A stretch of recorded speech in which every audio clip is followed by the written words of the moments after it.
what I wanted to talk about today was kind of a threefold thing. It's purpose, ego, and truth. Okay? It kind of breaks down in that way.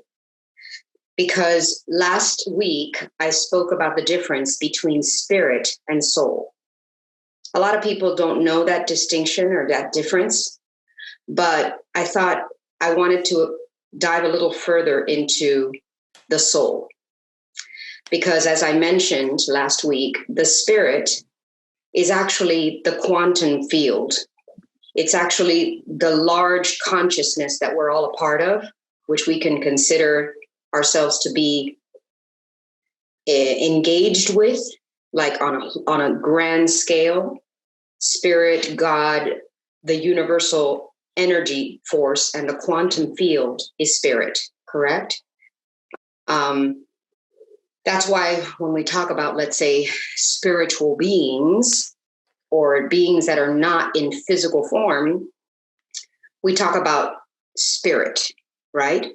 But the soul, and this is the distinct difference, the soul is on a personal journey, okay? The soul is your own connection, your personal, incredibly individualized journey through this process that we call living, okay? And remember, we are always spiritual beings, right?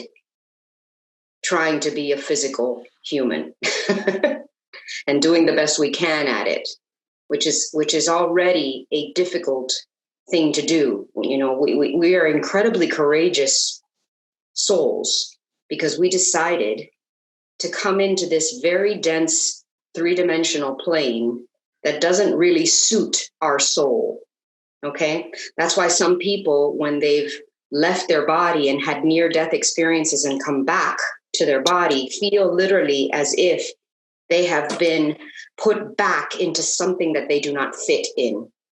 It feels uncomfortable. And in fact, it's that uncomfortableness in our nature that tells us whether we are on purpose or off purpose.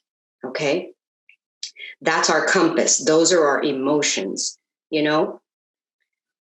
Source gave us an incredible tool, which is our emotions. They are our GPS. Okay? So I'm going to use my own journey as a foundational principle to show you what I'm going to talk about today. Okay? Because my personal soul's journey has been something that I've expanded and discovered through many, many different tools and messages that have come into my path.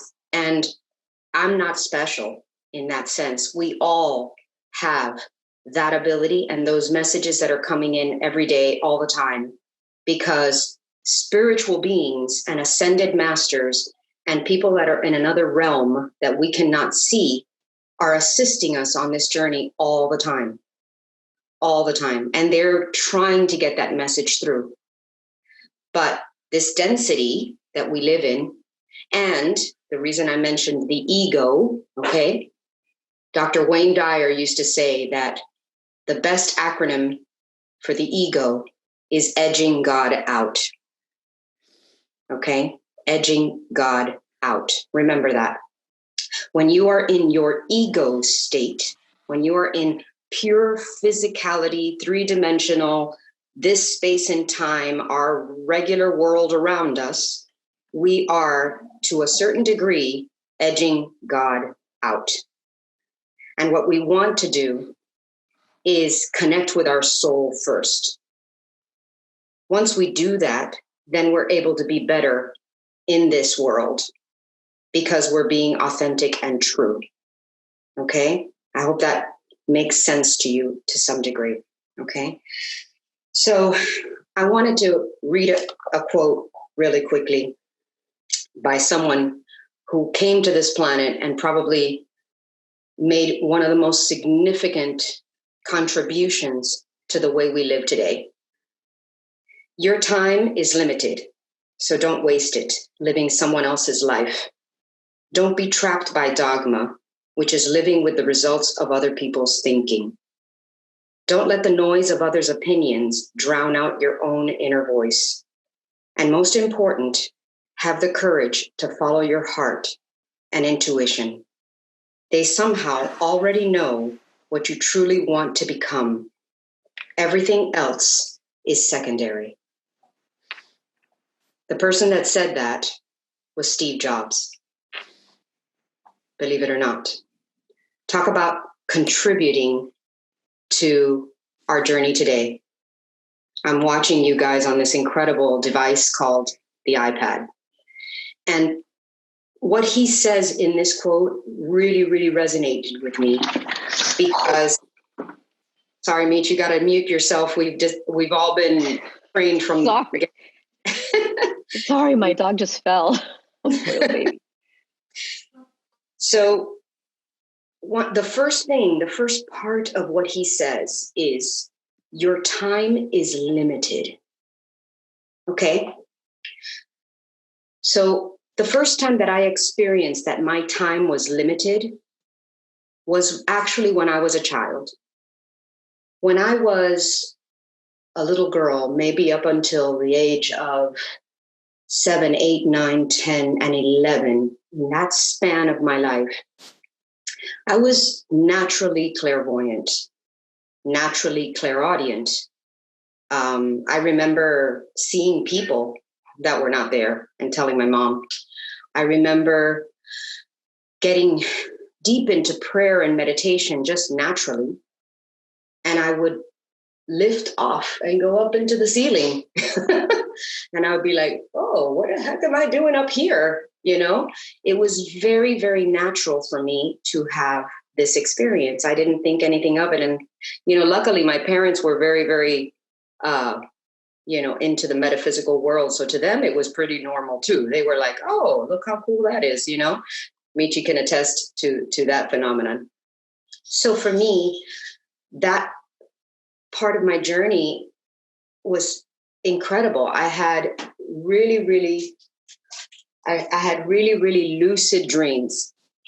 And I still, to this day, have very, very, very lucid dreams and can distinctly tell the difference between when I'm having an average dream, you know, from having had something too heavy to eat, or when I'm really, really connecting to my soul.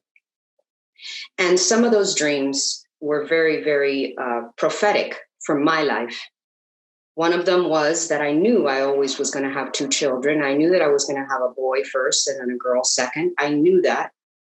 And another kind of dream or prophetic information that I received during that time was that I would be dying by the age of 50.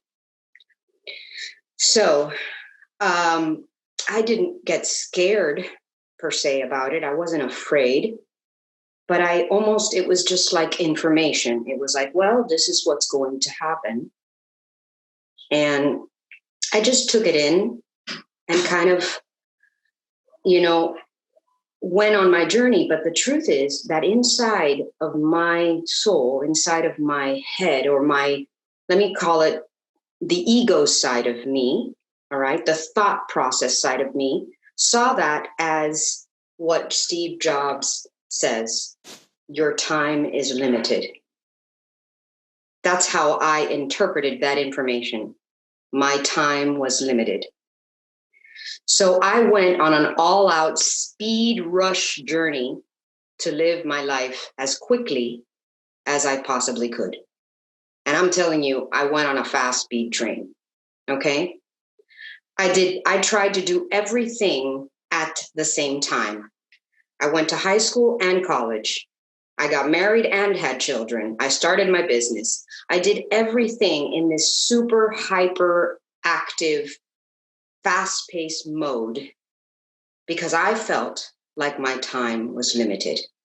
This is what I thought, right? This was in the subconscious mind, guys. So be careful the thoughts that you have, you don't even know where they come from, but they're there. So lo and behold, I decided that I was going to live that fast pace, do everything that I needed to get done. coming from a place of ego. Okay. Part of that journey for me was that I attracted into my life an abusive man and had children. That came from a past life. And I've actually shared that in another Zoom call that you have listened to. So that journey for me was actually quite beautiful, because by living that experience, it allowed me to have the contrast that I needed to make better decisions. Okay. Now, I wanted to share with you something that happened to me in just before I was turning 50. So imagine I'm like 40 something, right? When I met that abusive person that became my husband, I was 14. I spent 8 years with that person until I finally decided to break away from the abuse in that relationship. But what happened when I was in that relationship was that my vibration became very angry. Okay? The abuse that I went through during that relationship caused my vibration to come down. And guess what came down with it? All of my clairvoyance, all of my connection to spirit, not all of it, never all of it, because I don't believe that you lose it all. But I literally realized that the anger that I felt from the trauma of being in that relationship, like, brought me down to a level that I couldn't hear anymore. I couldn't get the messages that I needed to hear. So I was getting close to 50. I was 45, 46, 47, and 48. At 48, all of a sudden, I had purged all of the anger from those experiences through being exposed to meditation and praying and meditation and praying and meditation.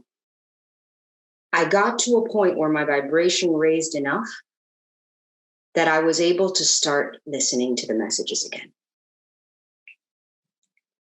And I clearly, distinctly started feeling something compelling me to do something, to change. I couldn't figure out what that was. I couldn't figure it out. And I was still under the belief that something that I only had a couple of years to go. Guys, this is what scared the shit out of me. Here I was on this fast speed train to get to do everything that I needed to do on this planet. But that journey was more based on the things that I needed to get done, like the ego and to be, versus what I'm supposed to be doing in this planet. And the reason I say that is because I wanted to talk to you guys about the path that we are all taking. Some of you are much younger than I am. Some of you are closer to my age. But the breakdown of age development stages goes like this, okay? And you might want to write this stuff down, okay? From the ages of 4 to 8, from the ages of 0 to 3, okay? We're basically in just survival mode.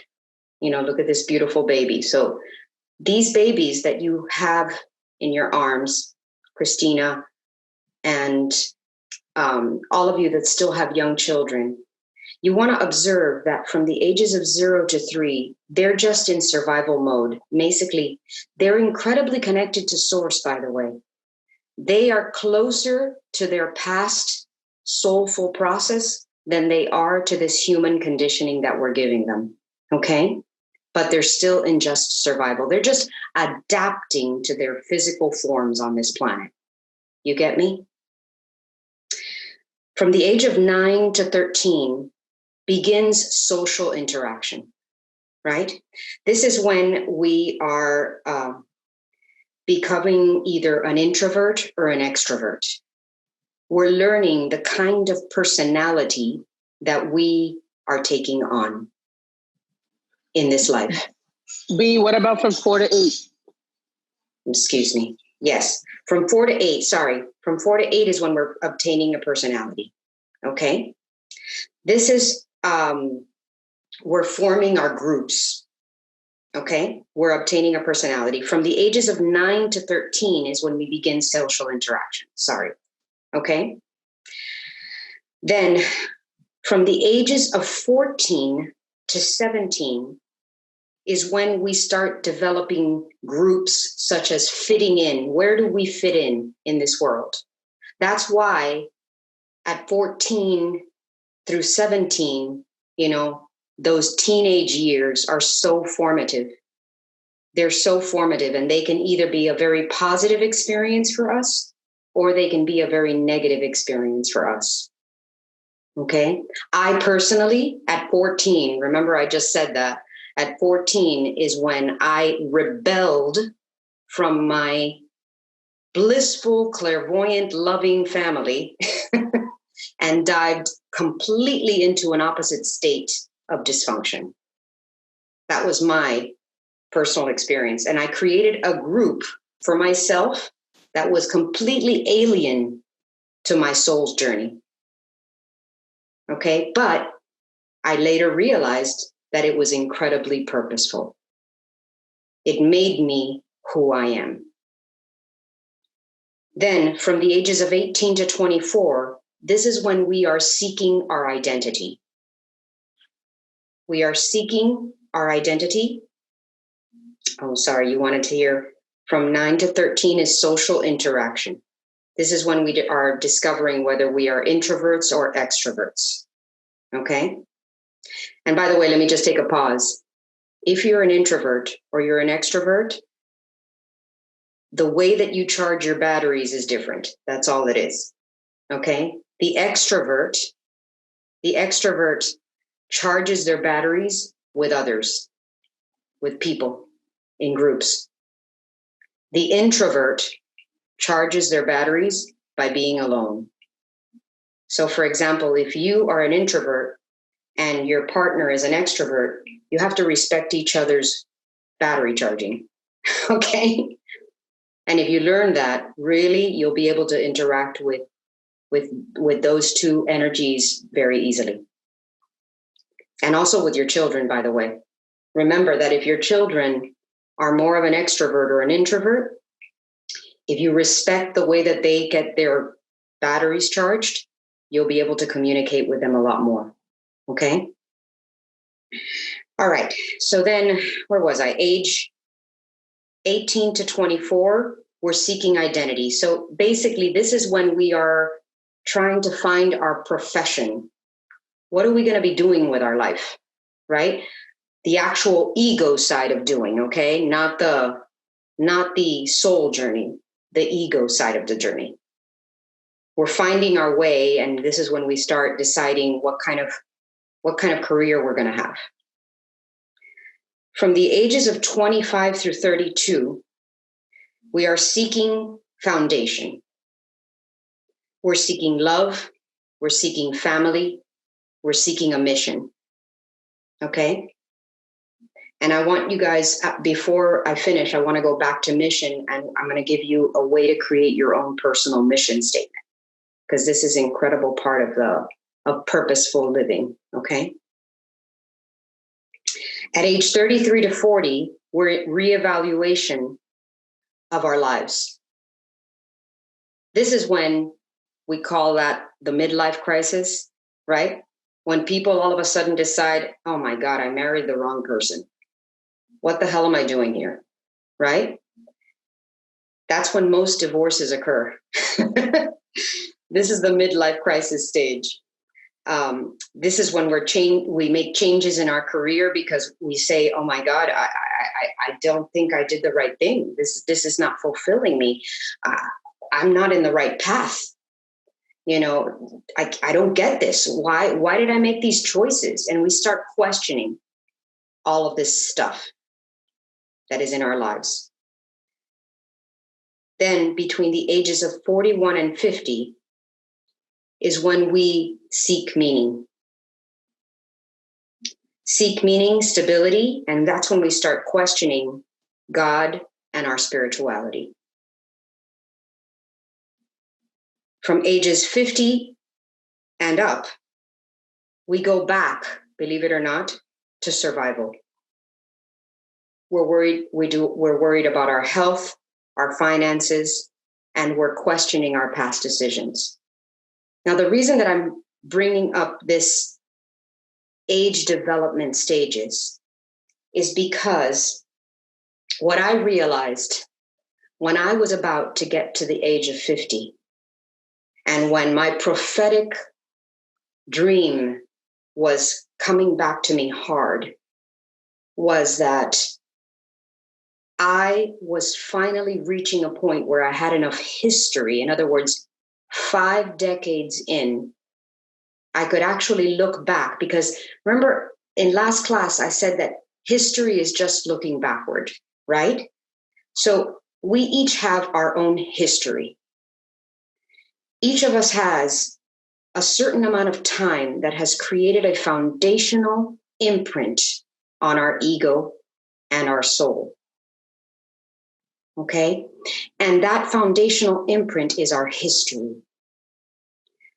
I can't stress enough how important it is to sit down with yourself and take a pad of paper and a pencil and really write down your own history. But not from a perspective of the ego, not like they've trained us to do. Oh, from this year to this year, we graduated from elementary school. Then we did this, we went to college, or we went to what high school did I go to? No. I'm talking about what is the emotional imprint that each decade of your life has created. And if you don't have 5 decades under your belt yet, divide it up in half. Go 5 years at a time. And think about how you felt deeply in that time. So close your eyes and imagine yourself 0 to 5 years old. Take a deep breath and think, when I was 0 to 5 years old, how did I feel? Was my life pleasant? Was the surroundings in my home comfortable? Was there happiness? Was there love? Was there joy? You understand?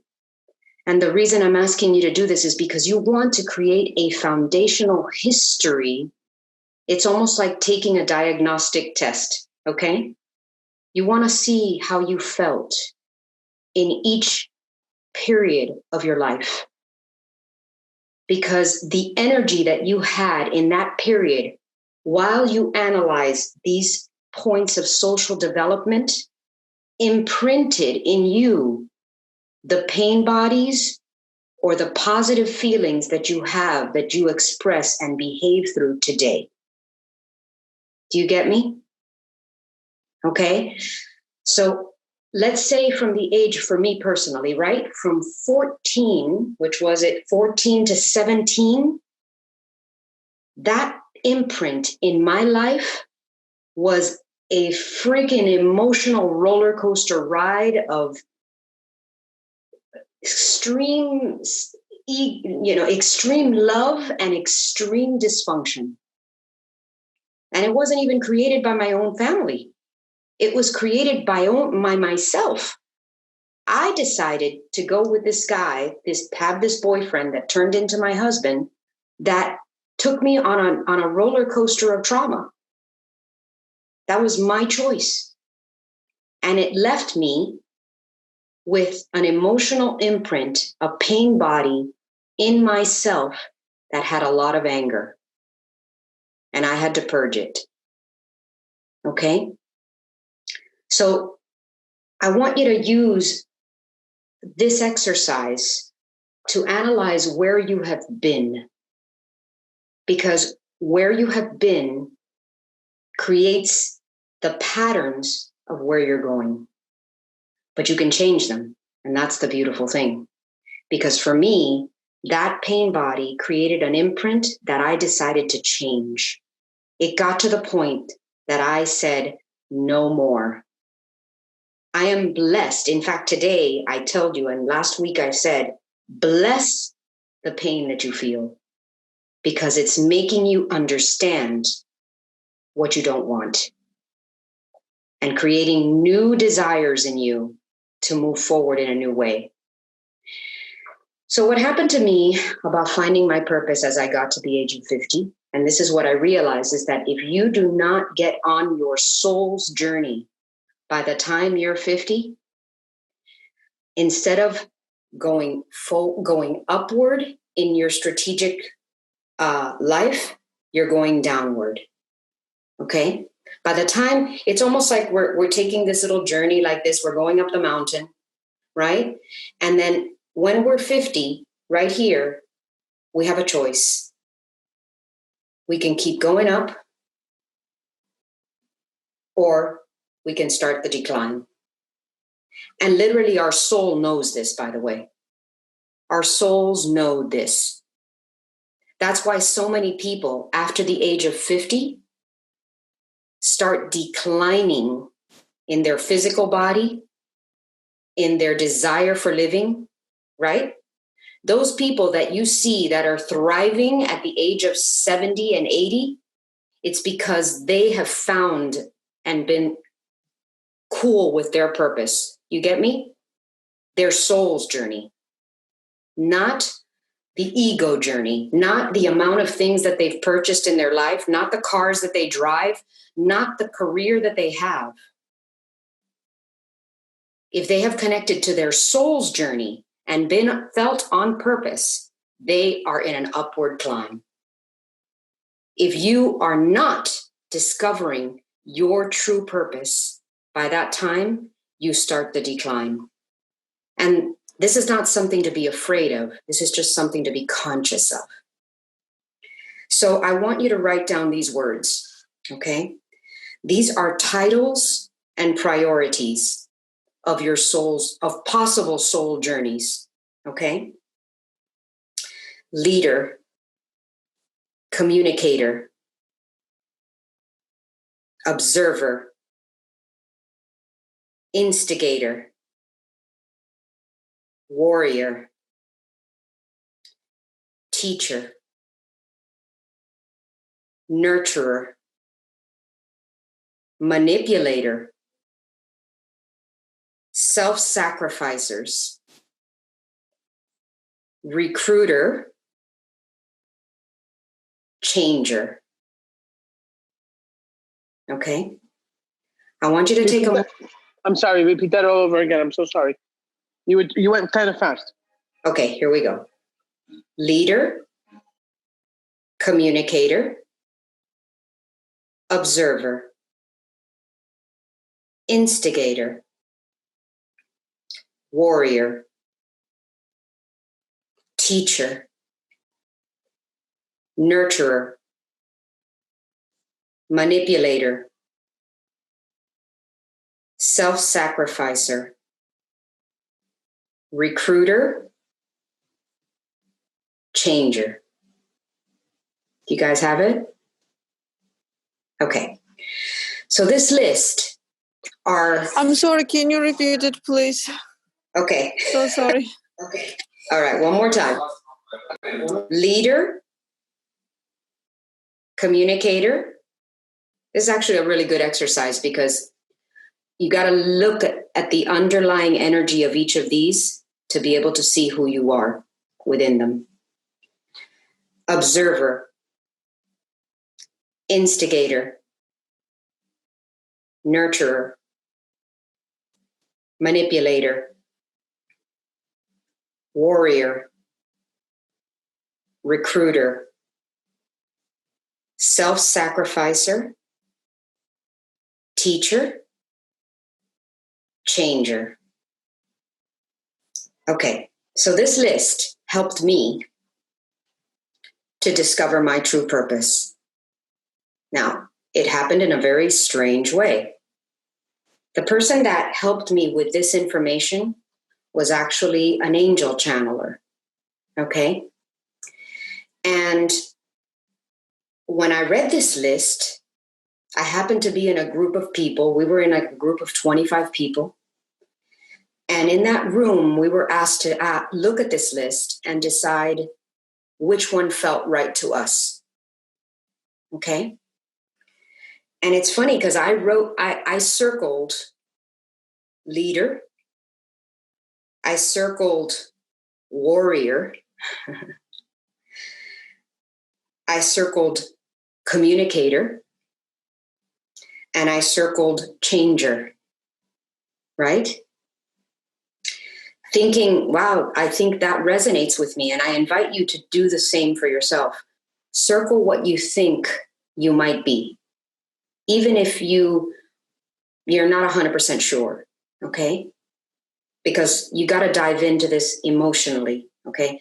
You don't want to come from your head, okay? You want to come from your heart.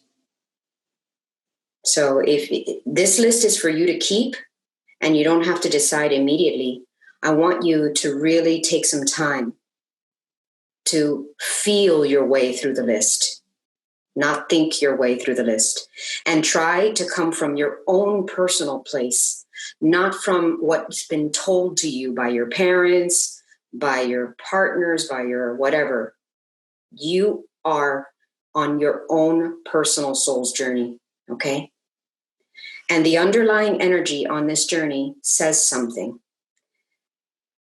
And by the time that you're 50, your journey, your actual life process needs to be aligned with the energy of your soul's purpose. Okay? Hopefully, that also aligns with what you do in your career. Because if that happens, you will be the most joyous person that exists on this planet. You get me? I found that. But it took me years to find my way back home. And what ended up happening for me was this angel reader, after he saw what I had circled, came up to me and he said, you're all of these that you picked. But most of all, you are a teacher. And I looked at him like I was like, what? I mean, I probably said in my head, what the fuck? Are you serious? I'm not a teacher.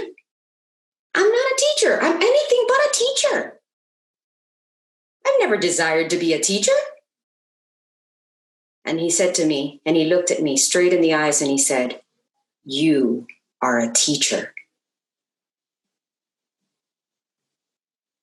I was like 48, 49 when he said this to me. And I walked out the door saying, este tipo un come mierda. I can't believe this doesn't make any sense to me whatsoever. What do you mean I'm a teacher? I've never been a teacher. I'm a creator. I'm a designer. I'm a communicator. I'm all these things, but I'm not a teacher. And guess what I'm doing today? I'm fucking teaching. You're an awesome teacher. I'm a teacher. So, you know what? We sometimes deny what we are. In fact, we do that most of the time. And the journey that we're on in this call is to find our authentic self, to speak our truth, and to know what our soul is wanting, not what our ego wants. Because our ego is just the stuff that we've been told through our history. You understand? That's not the truth. That's the false illusion that we live in.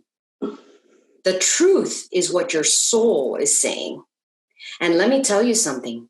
Your soul will scream the hell out of itself if you're not on purpose. And you will have a split system. Last week, I talked about being integrated and coherent. That's what we're doing here. We're trying to become coherent with ourselves, with our own nature, and then with the world. Because there's anything that the world needs right now more than anything is coherence, harmony, the balance that has been completely thrown off. So remember, I've always said, you can't give what you don't have. Fill your cup first, right? That's our mantra. We fill ourselves first with self-love, with self-care. So to understand that, we need to know what our soul's journey is. We need to know what our true purpose is. Because without purpose, we have no... Hey, who's on big time? I don't know what happened there. You get me? So if we can ask ourselves, what am I? Am I an instigator? Because let me tell you something. When I heard the word instigator, I was like, who the hell wants to be an instigator? But you know what? Instigators are crucial people. Is Deborah self-admitting I'm an instigator? No. I can tell you that I know people in my life that are instigators. What I was saying was that I know people that are instigators. Yes, yes. And guess what? They have a tremendous purpose. Instigators actually make you angry enough to do something. We have a president that is an instigator. I swear I was just about to say that to you. Yeah. No, we have a complete, and he is completely on his purpose, guys. I mean, he could not be more on purpose. And he'll probably live until 102. Because if you're an instigator and you're on your purpose, it doesn't matter if to the world you look like an asshole. That's your purpose. Okay?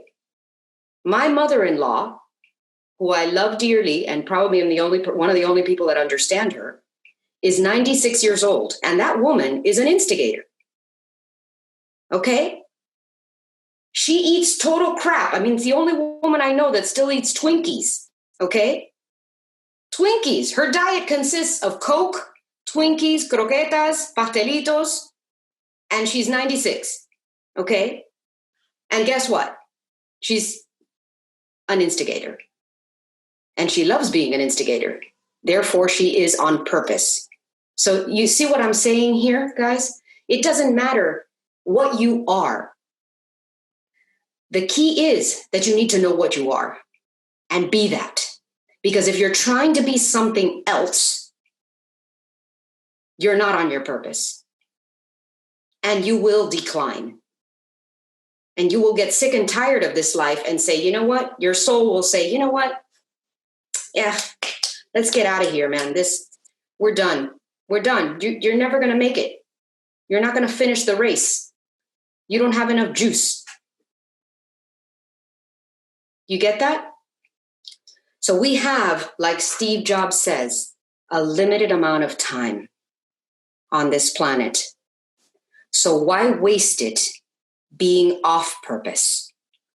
Why waste it not being in your truth?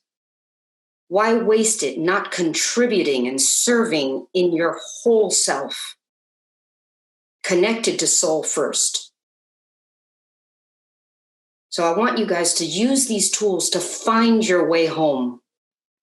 Because the moment you find your way home and you believe it and understand it and recognize yourself for who you are and get on that path, the faster you will be on the journey to joy, whatever that may be.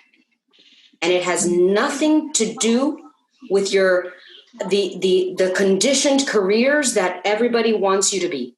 What were you going to say, Deb? I was going to ask, what happens if you're over 50 and you come to realize this, or you come to know this, right? And is there a way of turning it around? Of course. That's what I'm trying to say, is that the faster, it's like you're, how can I explain this? Okay. It's like you're going on this journey, right? You're going to take a trip now. You're going to get in your car from here to Miami and you're going to go to California, right? You wouldn't do that without a map, right? but a lot of us do. A lot of us get in our car and we start driving, right? And we start driving, and it's first or second day. I think I'm going east. No, I think I'm going west. No, maybe I'm going north. Oh shit. I think I made a wrong turn. Right? So now all of a sudden you decided, oh my God, I think I better get a GPS. I'm a mess. I'm a total freaking mess. Let me get a map. Let me get a GPS and let me put it on. Now I put my GPS on and it's telling me where to go. Does it matter at which part of the journey? Only if you have a limited time, correct? Like if you have 3 days to get to California and you wasted the first 2 days running around in Texas, okay, you have a limited time. But if you get back on path, you could make up the difference, right? I'm like, okay, I think I can do this. But you're feeling it. You're feeling like now I'm on course. Now I can make it. I'm getting there, right? And then maybe you decide, you know what? The goal that I had to become this, all right, so I can't do it in 3 years. Maybe I have to do it in 5. But now I feel empowered to do this because I know I'm on path. I know I'm on purpose. I know I'm going to get there. And all of a sudden, guess what happens to your soul?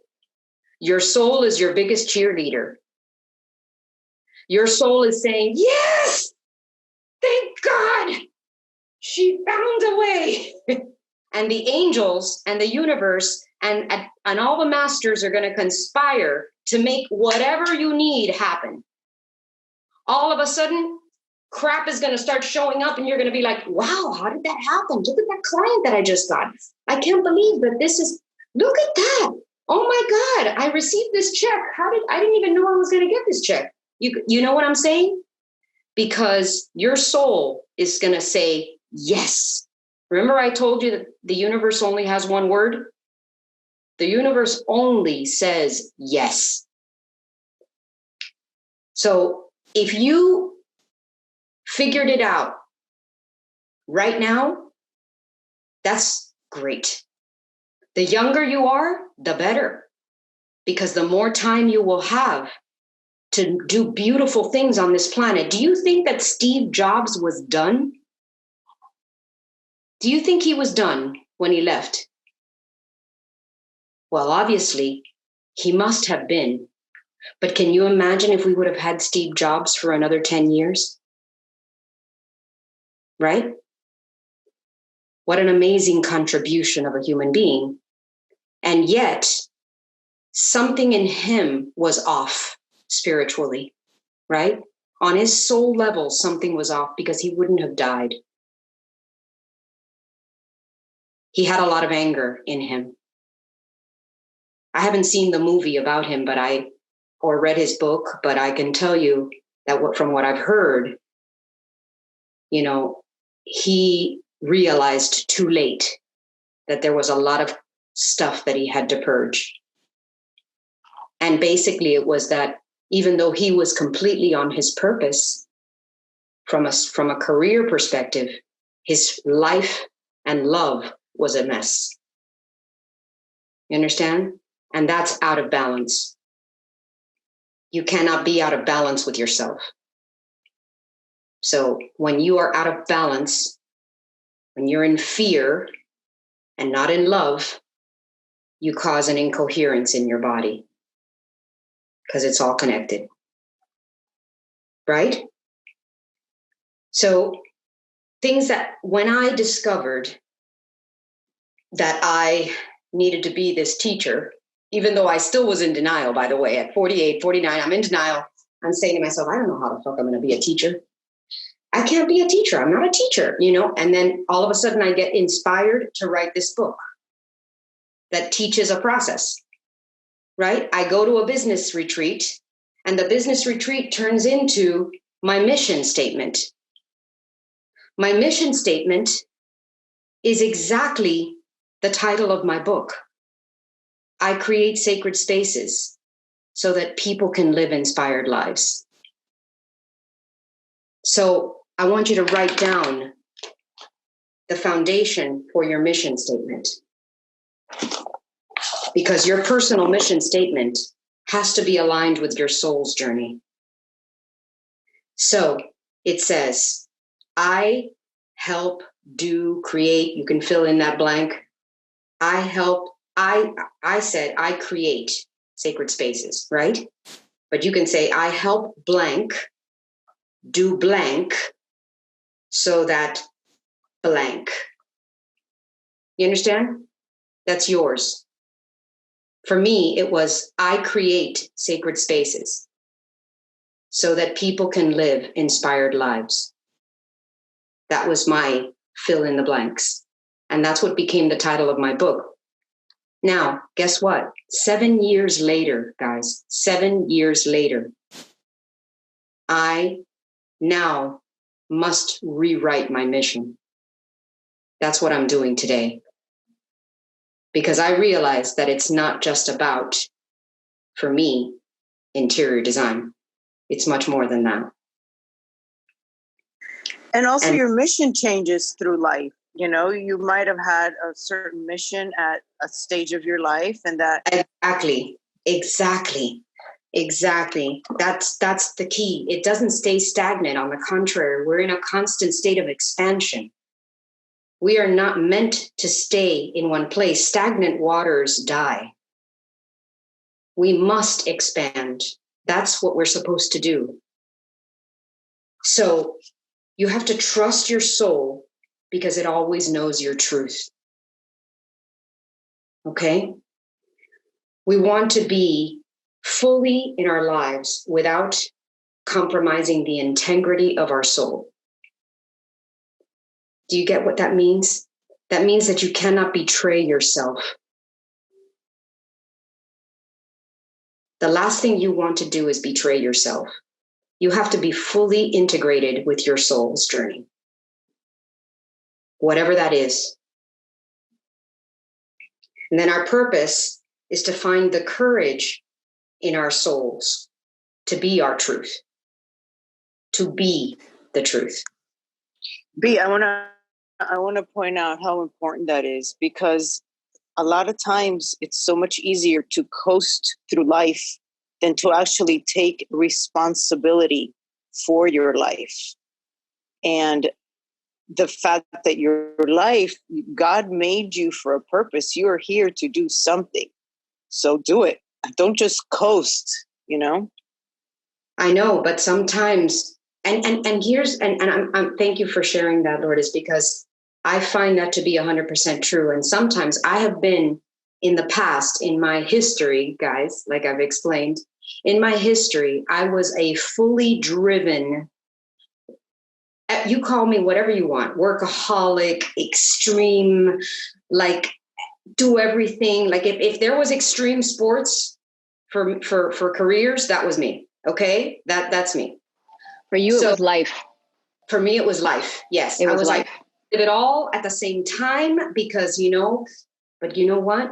That's kind of like eating the most delicious gourmet meal and swallowing it whole without tasting it. Okay? You got to take one bite at a time. And I have learned to slow down and forgive myself when I need to put it in neutral and coast. Because sometimes coasting brings clarity. Sometimes. Because I can tell you that when I drove through, okay, my life, I missed out on a lot of beautiful pauses. And I think that a lot of people today, this coronavirus pandemic has created that moment. A lot of people are realizing that we can pause, that it is possible to stop the world for a moment and get off. It is possible. The Bible says it. We said this the other day, and I said it to everybody the other day. The Bible says to stand still. And that's exactly what we're doing right now. We're standing still. Correct. Because we're all in awakening mode. Well, not all, but a lot of us are in awakening mode. We are. We're taking this pause, and I've learned to embrace the pause. It took me so many years. And today I can tell you that I'm on my 55th year of life. I'm well into my 5th decade. And I can distinctly tell you the differences that each decade brought and the energy behind each and the purpose behind each. Those that weren't feeling that great and those that were. And that's what I invite you to do. I invite you to take that history lesson in your own life. You know, make believe that you're writing an essay about a character called you. And take each little group of years, whether you are very young, because you only have 2 decades in, or whether you are like me in my 5th decade, break it down and write it down and dive deep into what is the core theme of your mission on this planet. Because I want you all to be on that mission, whatever it may be.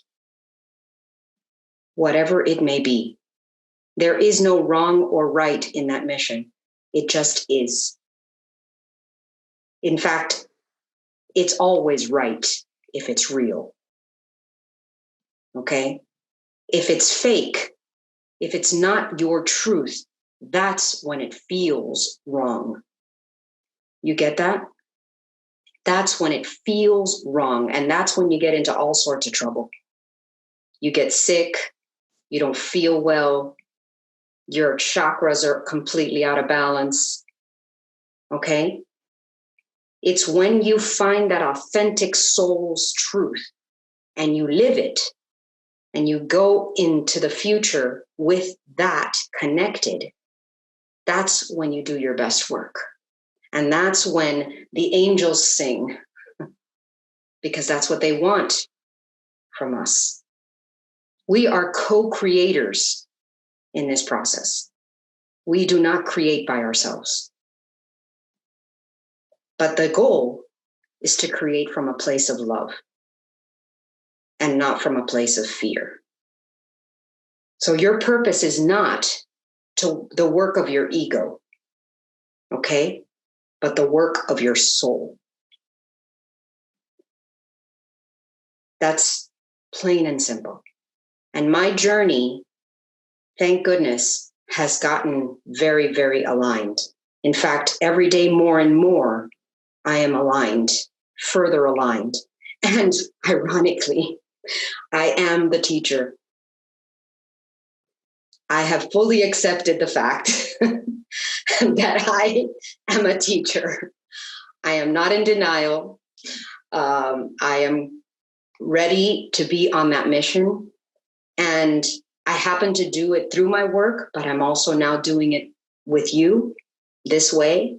And nothing makes me feel more fulfilled than to be able to share these Sundays with you guys, because I know that when I do this, my soul is completely happy.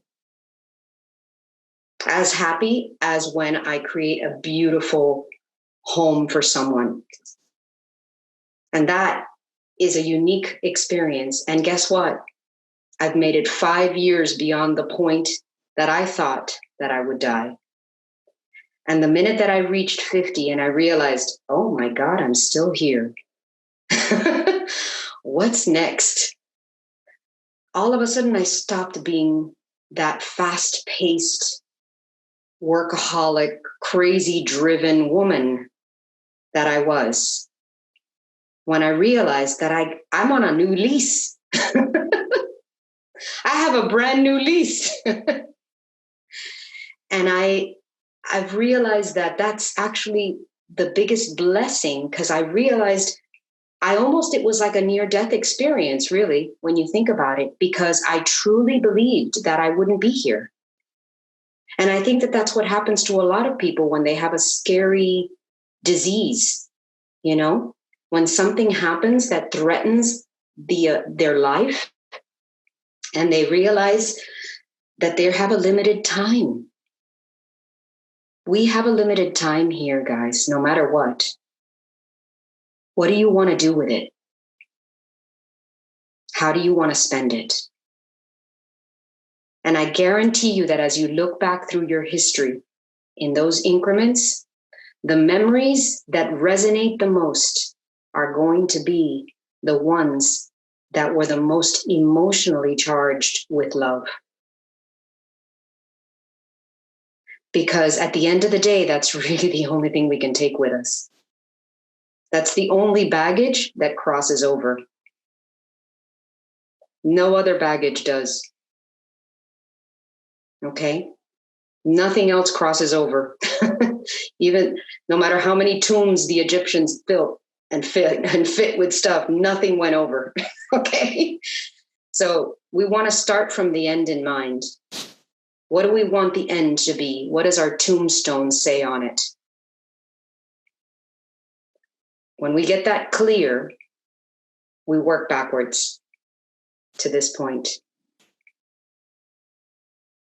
So I hope I've given you some tools today. I'm open for anybody's questions if you have them. You all look very contemplative. I love that. I've given you guys a lot to think about. I was just about to say that I think we're all thinking a lot. That's good. I have That's a good. question. Sure.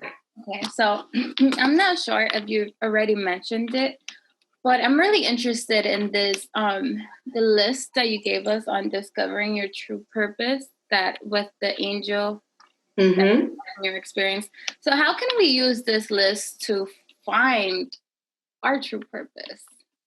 Well, the list is, think of the list as words that are going to spark a feeling in you.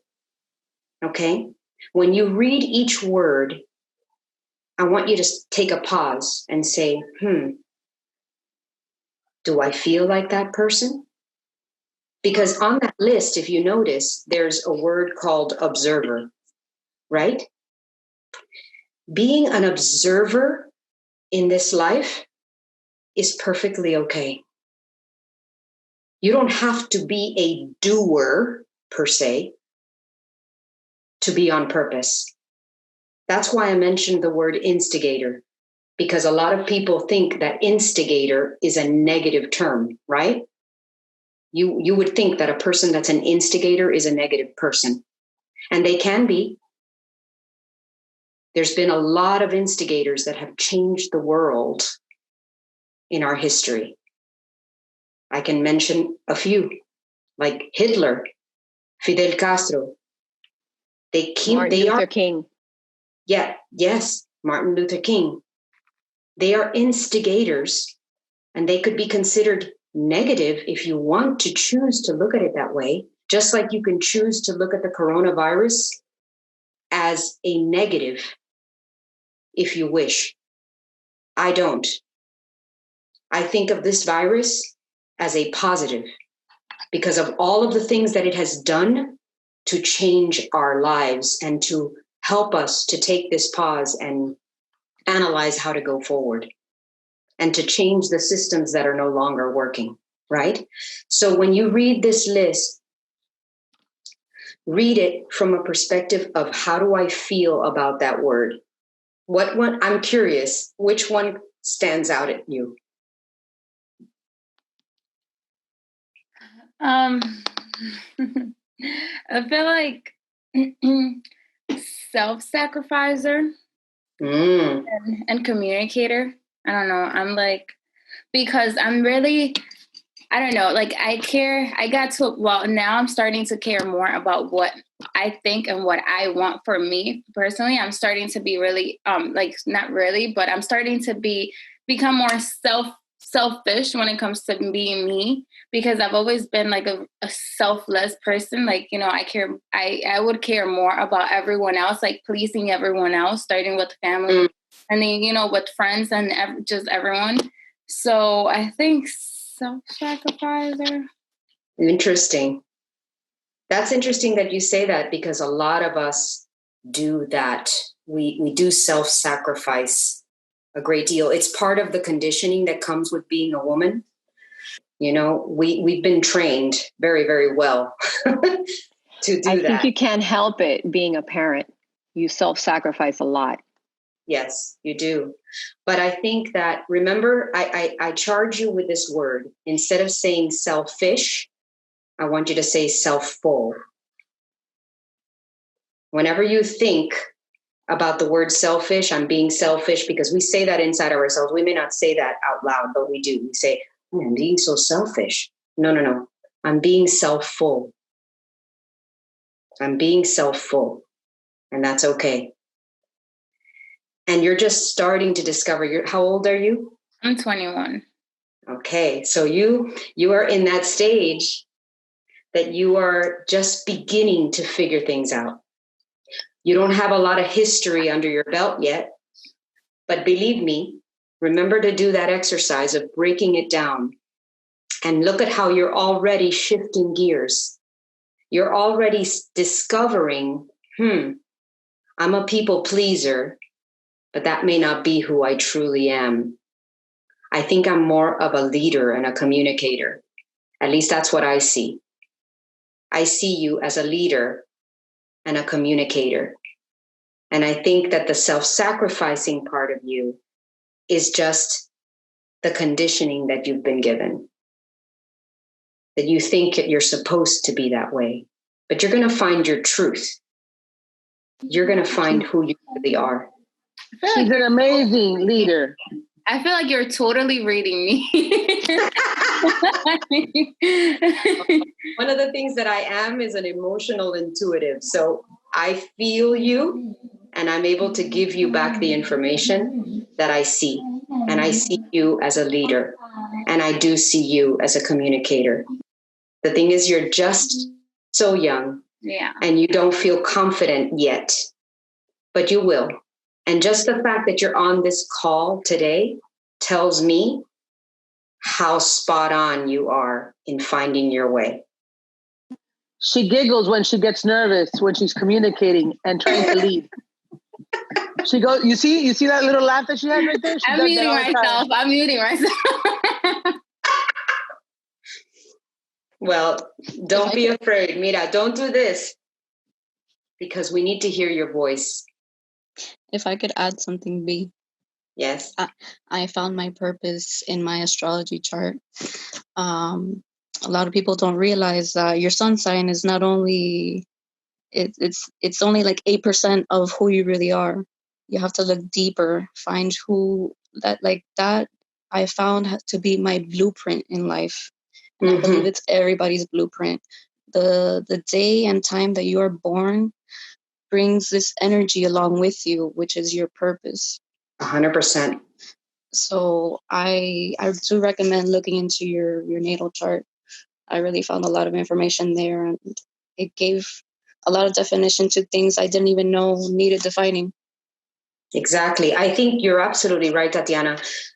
The natal chart is a GPS for life. It's an imprint of every energetic body that was in your space the moment that you transitioned from soul to body. Can you imagine how important that is?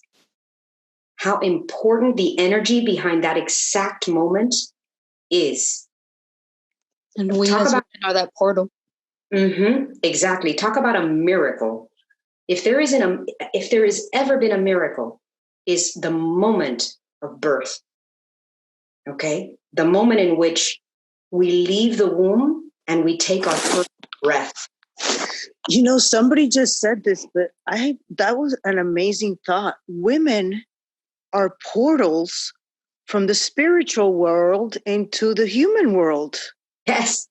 That's why oh my God. That's why men think we're so scary.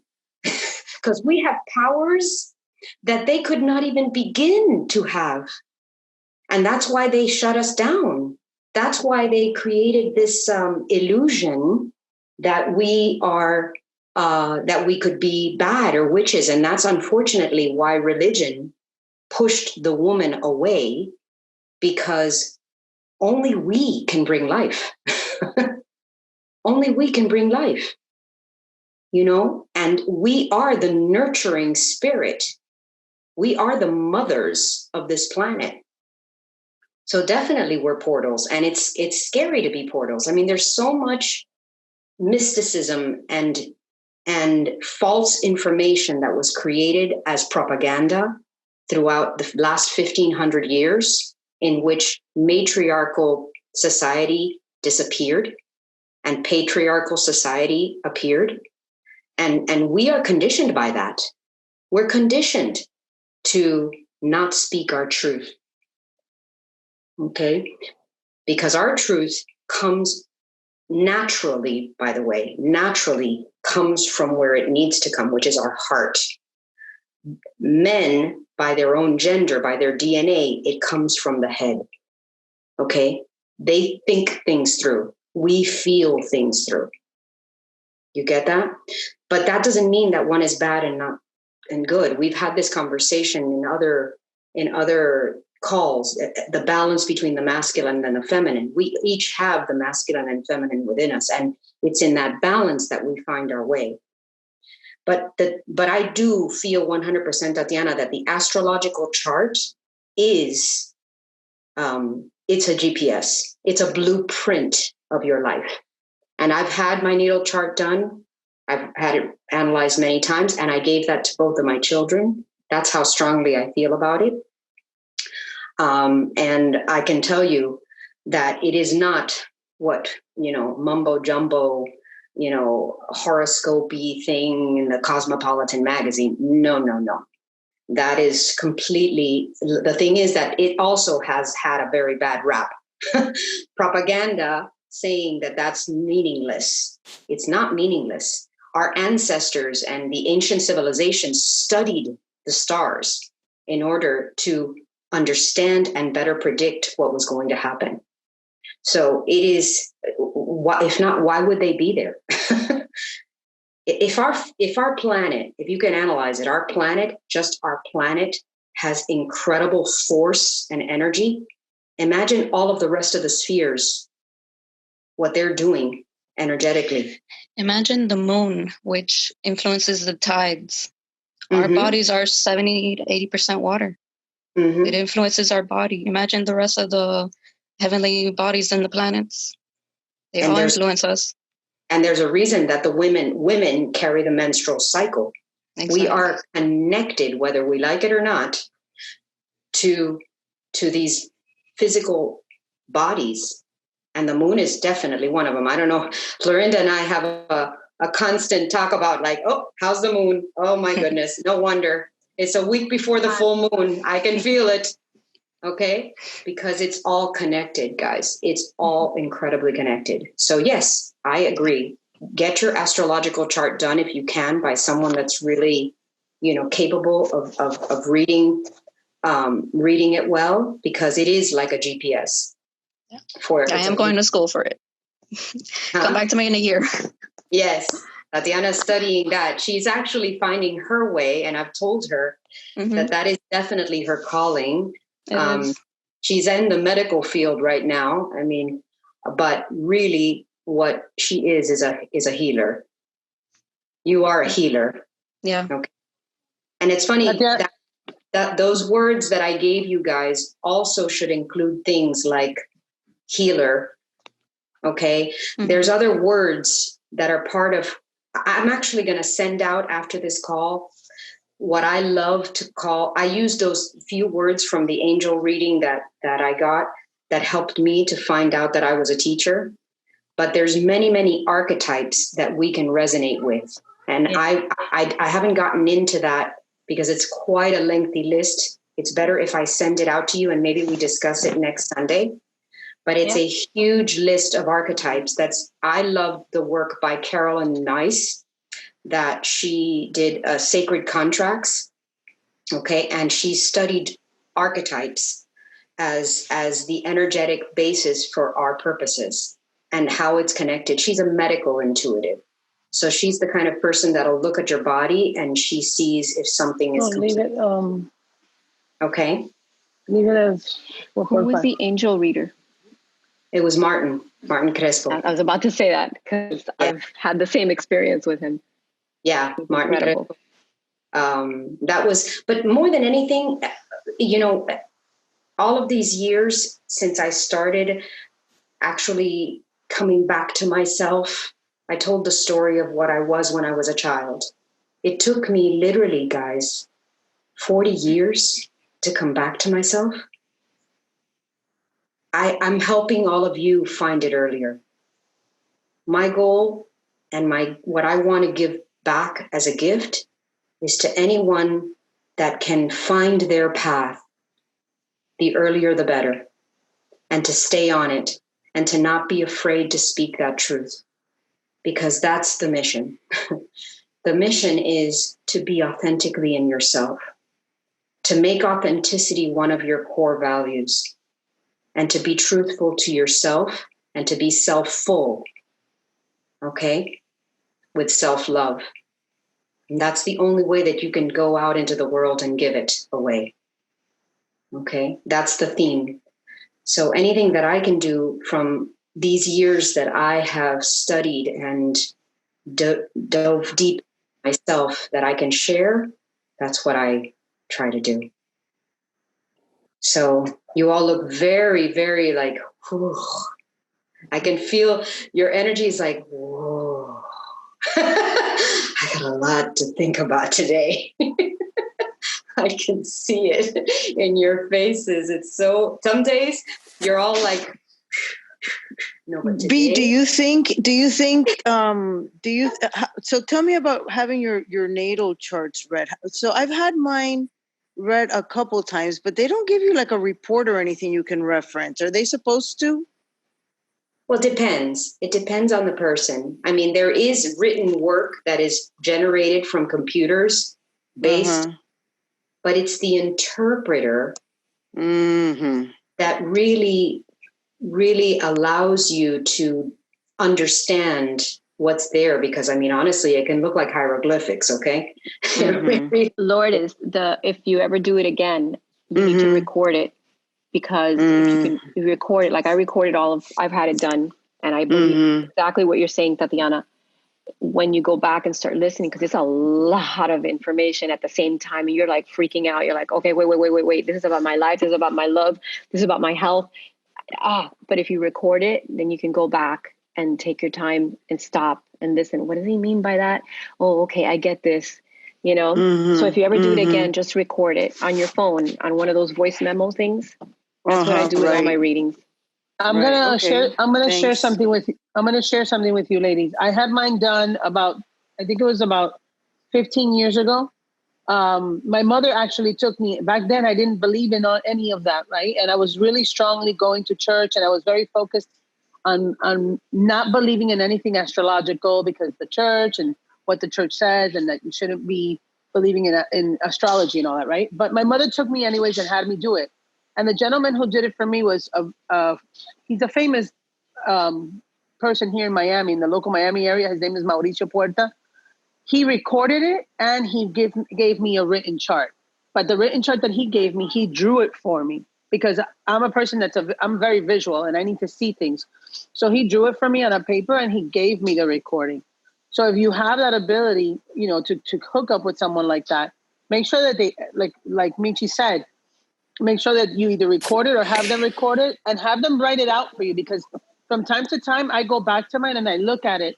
And when I saw him, that one time that I saw him, he told me that, number one, that I was going to have 3 kids, right? That I was going to, and I was like, what? Estás loco. No, I did. I was like, this guy's crazy. Like, at that point, I was so negative to it that I didn't even believe it. I was like, este hombre está loco. Like, who, like, where am I going to have 2 other kids from, And he also told me, listen to this one. This is the one that's always resonated with me. I've always been like freaked out about, no? He told me, you came into this world with an Aries next to you, and you will die and leave this world with an Aries next to you. My mother's an Aries. My husband's an Aries. They were both born the same day. Oh my goodness. Yeah, crazy, right? And then on my chart, he aligned. He aligned, like he made a circle, and then he made an X and like a cross and the whole 9 yards, right? And all around me, every single important person in my life resonated with one of the signs that are on my cross. Like it was Aries at the top, then it was Pisces, Gemini, and Capricorn. And I was like, and Sagittarius was like one of my like strongest points, but that was on like on my ex side, right? So every single important person in my life plays a huge part in that cross and in that X that he did for me. Wow, girl. Like those are, it's really, it's crazy. And like but I said, let me ask you, don't you think it predisposes you?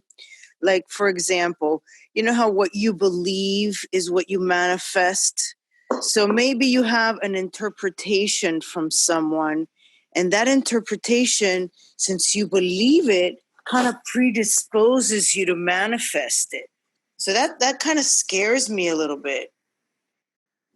I think that there's a fine line there, yes, Lourdes, but I believe also that messages come how they need to come. So what you have to do is trust in your personal energy. Like, how do you feel when you hear something? Because everybody's truth is their own. So if you hear something that sounds like bullshit, you know it. Your body knows it. Your energy knows it. But if it's true, you will feel it. You'll feel it in your 2 chakras, in your heart and in your solar plexus. You will get an energy here that says, I feel that truth. Some of us, like me, when I feel or hear a truth, I get goosebumps. Like I get goosebumps all over. Or I will tear up. Like my eyes will just start tearing up. That's when your heart or your heart chakra is activated. When your heart is activated, it's giving you a signal that it's your truth. Okay? Learn to listen to that. We have been conditioned to not believe in what we feel in our bodies. Our bodies are incredible machines. I mean, they have all of these sensory activations that are connected to the soul, guys. And this is where we forget that we are beautifully designed to interpret the information that we receive. So when it doesn't feel right, it's not right. And you have to learn to discern that for yourself. No one can do it for you. So when you receive information, and yes, you could receive information that sounds like it could be something that's correct, let it sit with you. And that's why that those words that I gave you as tools, the only person that can interpret what those words mean is you. And trust in that. Never just dismiss it. Your body and your soul is always in a state of communication with you. So trust how you feel about those words. And trust how you feel about somebody else saying something to you. Is it true? Ask that question. Is this true? Is it true? And your body will answer. And your soul will answer. Raquel, were you going to say something? Yeah, I was trying to say, how do you start? Like, how do you learn more about those feelings? How do you say you get goosebumps and you start tearing up? How do you make your body like identify those kind of feelings? And well, definitely the information is in stillness. It's not when you're overstimulated with all kinds of things going on. Okay. So try to find your stillness. It doesn't mean that you have to go into deep meditation and do ohms and no. But remember that your breath is life. Remember, we just talked about the first thing that happens when we come into this physical world, we take a breath. And mainly through our nose, not through our mouth. Okay. When we breathe through our mouth, we are initiating a fight, flight, freeze mechanism. Okay. Like when we're nervous, we breathe through our mouth. Right? When we do that, that's not the type of breathing we want.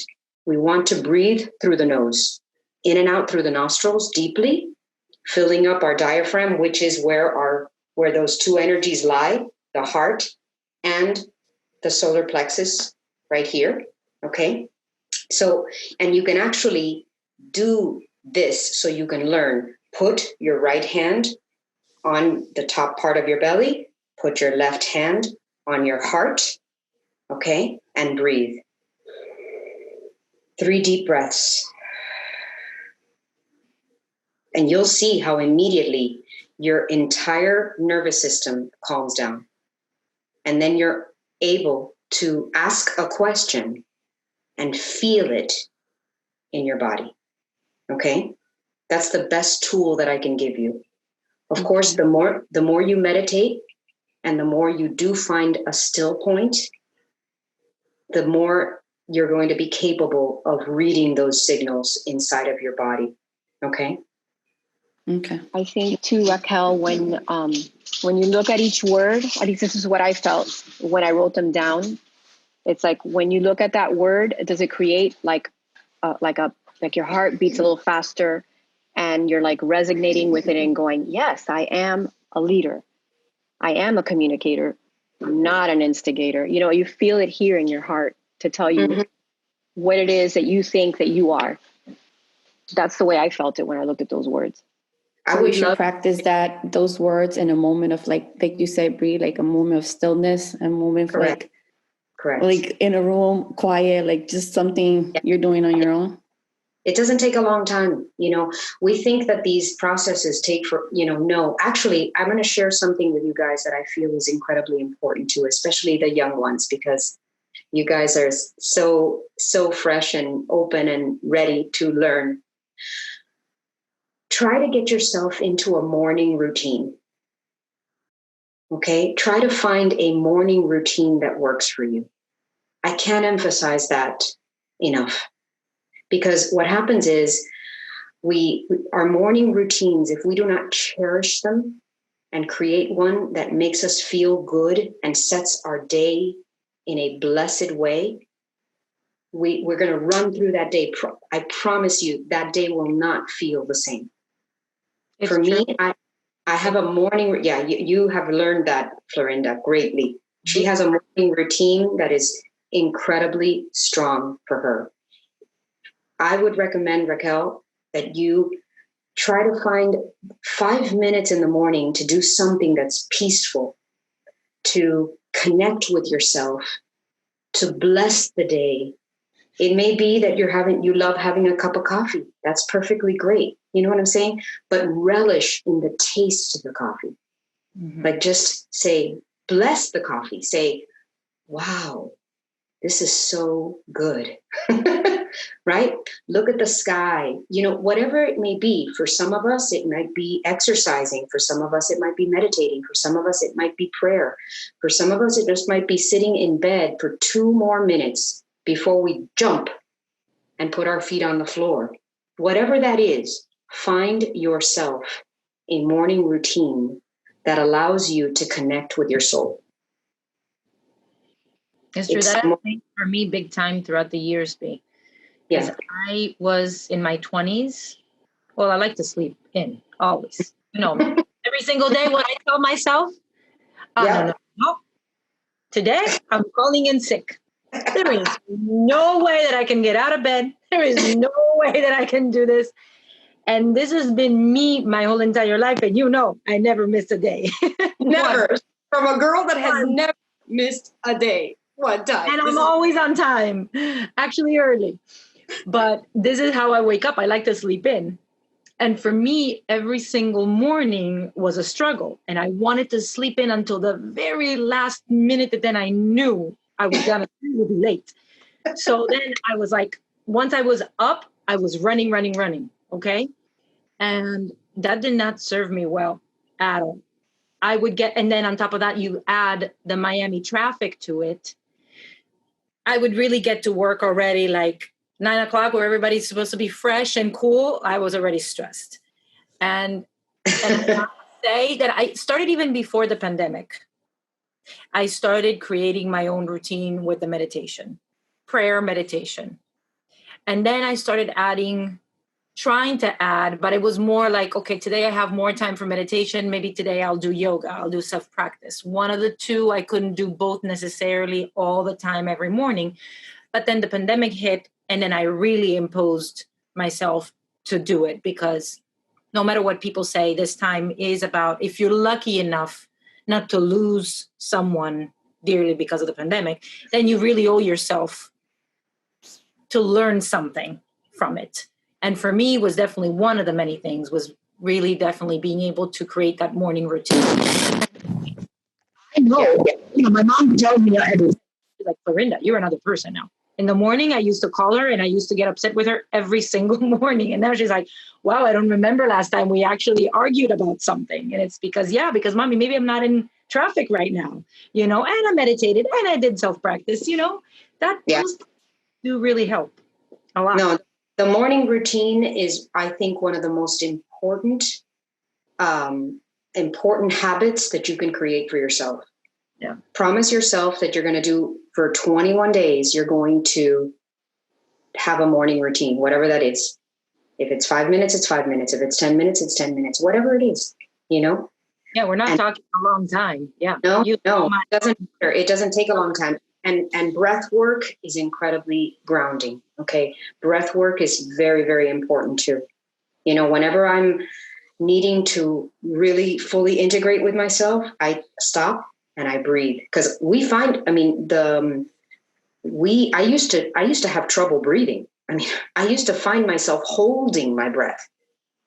From the level of anxiety that I had, I would find myself holding my breath. And I'm like, what the? No. Nowadays, I'm always like breathing nice, relaxed. I don't have those issues anymore. So definitely. For somebody that's new to meditation, what would you say, like how do we start that routine with meditating? Like for somebody that's never done it before, like in my case, I sometimes think, okay, I'm meditating, but I don't feel myself like I meditated. So I don't know if I'm doing it right or. This is what I would recommend. Okay. I think that at first we need to be guided. Okay. So find a guidance tool. There's so many apps, but the best one that I use is YouTube. That's how I started. Look for little meditations, like little 10-minute guided meditations that are not overwhelming. Okay. Mm-hmm. And listen to the voice of the person that's guiding you and see if it feels good to you. Because if it annoys you, you're not going to be able to get there. Okay. That happened to me. Yeah. Listen to a few people until you find that perfect voice that soothes you. Okay. And put that headphone on. And then I also recommend finding a place that you can call your own. Like it might be a chair, it might be a corner in the floor, in front of a window. You look for a place that you can consistently go to. Because remember I said that our bodies are connected to everything, correct? We're our own little vortex, right? So the body will know, and I always use this example. You know how when you are like, have been holding your, to go to the bathroom for like an hour, and you got to go, but you're holding it and you're holding it and you're holding it. And then the minute you get up and you're going to go to the bathroom, that's it. You can't hold it anymore. You almost have to like rip your clothes off because your body is saying, oh, she's going to the bathroom. Thank God. Right? The same thing happens with meditation. Okay. If you create a spot and a time that is consistent, your body will say, oh, I'm going to get to meditate now. How good. You see what I mean?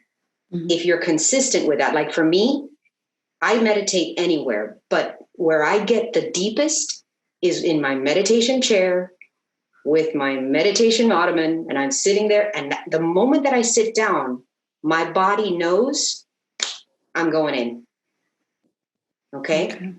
Mm-hmm. So try to be consistent. It's the same thing as the habit of the morning.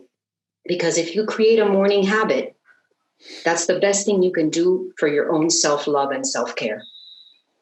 And you can announce it to the world. I mean, I don't know who you live with and who's in your world every day, but you can tell them, listen, this is my time. Mm-hmm. And you create that boundary. And believe me, it will be respected. Mm-hmm. You see what I mean? Because you decided that it's your time. Mm-hmm. Okay? People respect when you respect yourself. Raquel, I'm in the same boat as you, trying to implement like some meditation in my life. I've been talking to my sister about this for a while now. I put in our chat one that I'm using that I like a lot. It's called Insight Timer. It has little pieces of time that you could pick and choose from the type of meditation you want. It guides you through a person's voice or bells or even like sounds. A really, really great app. If you want to try that, that might help you. Okay. Thank you, Michelle. There's also Raquel, there's also an app called Calm, which is similar to the one that Michelle just talked about. Okay. That's the one that I'm using. It's called Calm. Calm. Okay. Thanks, Deb. Yeah. But if you don't want to spend money on an app or anything like that, you can use YouTube just as easily because, I mean, the whole point is just to get you started, priming you up. You got to prime the pump, okay? Once you get used to it, then you can find your way. And there is no 100% perfect way, okay? There's no such thing. In fact, that's why meditation can even be done on a labyrinth, walking. Meditation doesn't necessarily mean closing your eyes and, putting your legs crossed. No, meditation is a state of focus that is quiet. That's all it is. Meditation is focus, attention, with stillness. That's it. Okay. And you start seeing the results once you start, like, do you know when it starts working in you, when things in your life start changing? Like, is it true? Like me? Yes. Okay. For me, it's a life changer, right? Florinda, how long have you been meditating now? About 2 years. 2 years. But I'm still in the guided meditation stage, for real. Like, I don't feel that is still something that I learn deeply how to do, but I don't give up. Well, I don't give up. So She's my Aries, guys. She's my Aries. I love her. She never gives up. but Lourdes, you're my Aries too. Time. Lourdes. I have some amazing. I'm an Aries, but the lady that read my natal chart told me that when I was born, that I'm really more of a Taurus. Which that makes sense to me too. Isn't that funny? Yes. Does it? Yes, it makes perfect sense to me. She says that, so have you had your natal chart read, Miss Aries? I don't know who that was. No, and actually I'm so intrigued by it that I definitely you need to guide me through that, and I'm going to have it done. Okay, definitely. I hope Tatiana in the near future, our in-house astrologer. That's her goal. Hi, yes, actually. Christina. Hi, yes, actually, I wanted to thank you, everyone, because it's been a lot of things that I can relate to, and it's always a perfect time when I see Bea and she speaks the perfect words for my perfect time. This was was my question, a life purpose, and to find that. And a lot of things I related to. And I'm grateful for the sharing of this natal charts and astrology, because this is also another topic which I was thinking to do. And I wonder if somebody knows the person who can do it, who can be trusted in doing that. I do. I'll share that with you. Yeah, that would be amazing if you can share, because I'm really interested in that. And like I said, I agree that it shouldn't be taken as a manuscript, as a script for your life, but it should be taken as how I feel about this information which I receive. Correct. So a piece of the puzzle. I totally agree with that. Totally agree with that. You have been meditating very seriously for a while now, right? Should she get off? Me? Oh, Christine. Me? Yes. Christine. You've been meditating also for a long time. Yes, I've been meditating, and I've been to wonderful courses actually, which you can go through a lot of meditation techniques, which for each person it's actually different things. different things works for the same purpose. So it was very interesting to try out different meditation techniques in order to see what transformation can occur. And if somebody is interested, I can recommend one wonderful course which calls Finder's Course. It's a very intense course and it's a lot of transformation. And I did a transition, what you call enlightenment. Yes, it's like transition when you actually go into the another perspective of the world. And so whatever Bea is saying, Bea is totally like, I don't know how many times she transitioned in her life, because she is speaking totally like the raw truth. I would say I would call it the raw truth, and so intuitively. So yes, if somebody's interested, I can give that information. Yes, we can share. We can share these ideas in our chat. You know, anything that you want to share, and I would love to hear from you all whenever you're ready. It's not something that I want you to rush through, as to how you feel about the words that resonate on your purpose. And also, if you want to share your mission statements, your personal mission statements, I'd love to hear them too, because that makes me feel that, you know, all of you are really connecting with the information that I'm giving. So I'd love to hear from you guys, and anything that you guys want to share regarding meditation, tools, or we could put them on the chat as well so that everybody has access to them. I highly recommend it. For me, it's been very life-changing. Bea, are you going to add to those titles? Because I feel that there's a few that are missing. Yeah. Like healer. You know, these are going to be I'm going to add my own personal ones, but I'm also going to add the list and how to discover your archetype from the Carolyn Miss information that I read as well, which I think is very helpful. Because there's words in her list that they take the archetypal role, such as the victim, you know what I'm saying? Or, you know, like on that list was the warrior. For a while there, I circled warrior because I felt that I was a warrior. And the reason that I felt that I was a warrior is because I was fighting to find my way back home. You get me? I was on this journey to find my way, and it felt like a fight. It felt like I was in battle, right? Yeah. But I've given up that role. I'm not a warrior that way anymore. It's called the hero's journey. Yes, my hero's journey has transitioned from warrior to teacher. I realized that I don't have to be fighting anymore. I've dropped the survival mode, which I was in big time. And that was like a big gerbil wheel that I was on all day, okay? And now I'm no longer want to be the warrior. I want to, because I believe that if you're a warrior, you're always in a battle. You're always fighting something. That's why I don't like to use words like, let's fight cancer. Let's fight diabetes. You can't fight fire with fire. You have to love it away. You understand? And I choose to love. I choose to be more in love and in that energy state than in fear or anything that is energetically weigh me down. You understand? Like anger. When we fight, we're in anger. And when we're in anger, we're in fear. Plain and simple. But there was a time in my life where that served me very well. You know, it served me very, very well. I was able to survive that entire period in my life that took a lot to do within myself. And now I'm in a state that I've dropped the warrior. So I will add to the list and I will share it. And I will also share, I think, Carolyn Miss' book, Sacred Contracts. I highly recommend it. It's an incredible book.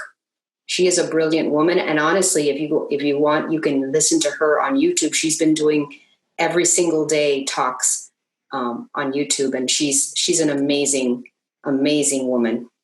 So who's that again? Carolyn Miss.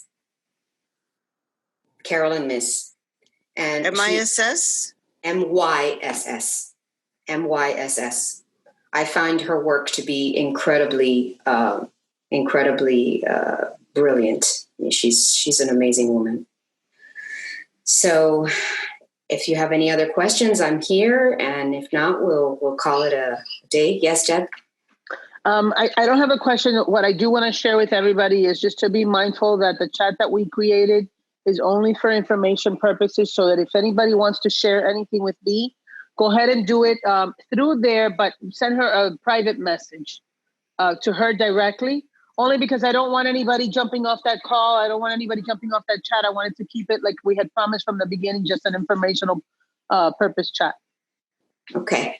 Thanks. So Deb. like if you like Bea, if you want to share like that list, that's the perfect place to share it.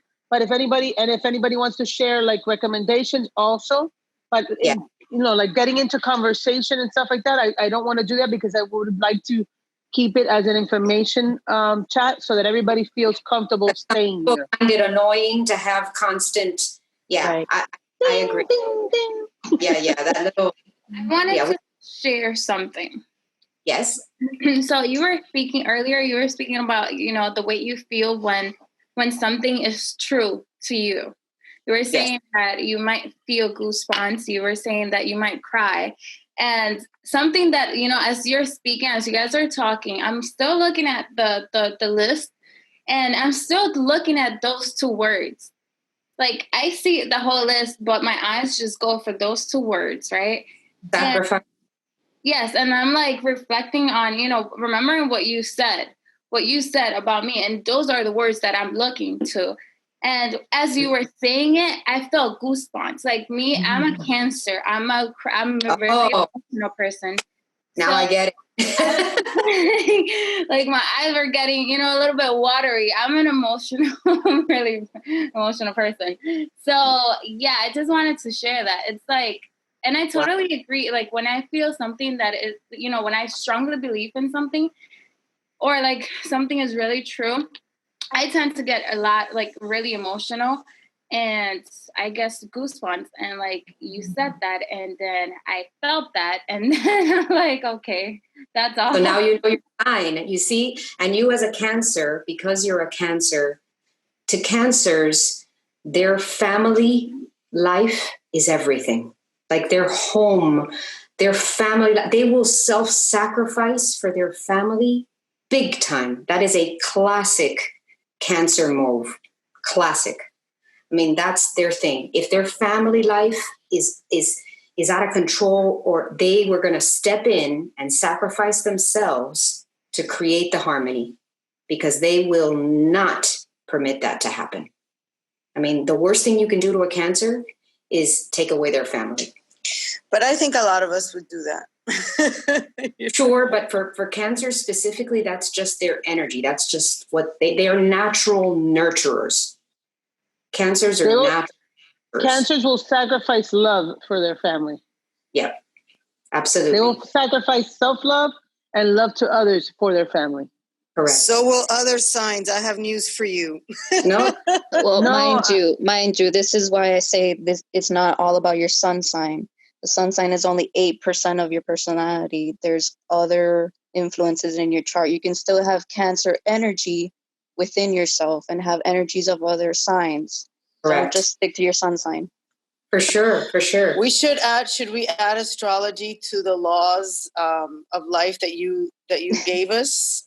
Well, I cannot consider myself, that's not my strength. I know a lot about astrology because I do know how important it is as a basis. I'm a double Sag. So imagine I am, I know myself very, very well. I think that that's actually one of the best things about astrology is one of the things you want, one of the top things you want to do is know yourself. What? The more you know yourself. I thought we said after 2:00. Deb, we hear you. Oh, sorry, guys. Sorry.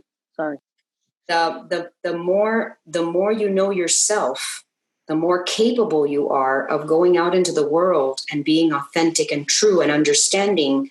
Oh, wow, that is truth to me. You get me? So astrology is part of that picture. It's part of the puzzle. It's just one aspect, but I'm not an expert. Maybe Tatiana can enlighten us a little bit more on astrology. I'd love for her to share that spotlight. Absolutely. It helps you come into yourself and fully accept who you are. Because, instigator can be looked at in a negative way, but instigator can be someone who instigates to bring something good into the forefront. And also, I want to bring something. This will be one of our last thoughts because we can go on forever. Yeah, for sure. Remember that I said in other previous talks that the Earth plane is a school for polarity and duality. Okay? It is a school for polarity and duality. We do not understand the light without the dark. Okay? So each sign, by the way, each part of you, each aspect of you is positive and negative. So there's positive sides to the Cancer, and there's negative sides to the Cancer, like self-sacrifice. And the reason that is resonating with you at this moment in time is because the message is being sent through me right now that you may be out of balance with yourself, because in your nature to self-sacrifice, you are giving too much without receiving enough. You understand? And what happens when we don't put money in the bank and we take out deposits, right? When we pull it out without depositing, we run out of money, right? So that can happen to us. If we don't deposit self-love enough, it turns into the opposite, which is self-sacrifice. Okay? The whole idea in this Earth school is to get balanced. We have to stay in our masculine and our feminine, not masculine or our feminine. It's always and. Okay? We want to be in balance. To be able to function on this planet properly, we need to find the harmony. And that's why we're so out of balance on this planet, because there is no harmony at this moment between the masculine and the feminine. When things get crazy, like they just have in the last couple of days, and there's now protests, okay? There's now protests. Guess what protests are? They are the nurturing feminine trying to find balance, okay? Because the masculine energy went crazy. It went warrior mode and went too far. Am I right? Right? So we're seeing this evidence in these last 2 days. We're trying to fight fire with fire. Correct. And you can't do that. We need to fight with love. Okay? That's what Jesus, not to get religious, but supposedly that was the whole purpose of Jesus, was to create so much love that it would fight the evil, in the world. Correct. But again, it's always about a balance between the two forces, because we are always, while we are in this physical form and this Earth school, we're always going to have the positive and the negative. You're never going to have one without the other. It's about having them work together as a team that we get the best out of it all. Okay? It's not that money is bad. It's that money turned to greed is bad. Correct? Money is not a bad energy. Money is a good energy. But if it's in greed, it becomes a negative energy. So you get me? So I love that you brought that up, Nayara, because when you are out of balance and you're feeling inside of yourself that you're self-sacrificing, is because you are giving too much and feeling guilty for receiving. Okay? So listen to yourselves always and find the balance in the center. That's the way you're going to find your voice and your truth. So I hope today's lessons on purpose, ego, and truth resonated. And I can tell they have, because I'm feeling the love from you guys right now. Thank you so much for sharing this with me and for letting me be the teacher that I am. Love you. Thank you, Bea. Love you. Thank you. Bea. You're welcome. Thank you. Thank you, everybody, for joining. Thank you. Thank you. Thank you. Look at this cutie. These new babes. Thank you so much. She's a cutie. Bye. Thank you so much. Christina. Thank you. Bye, Christina. Thank you. Bye.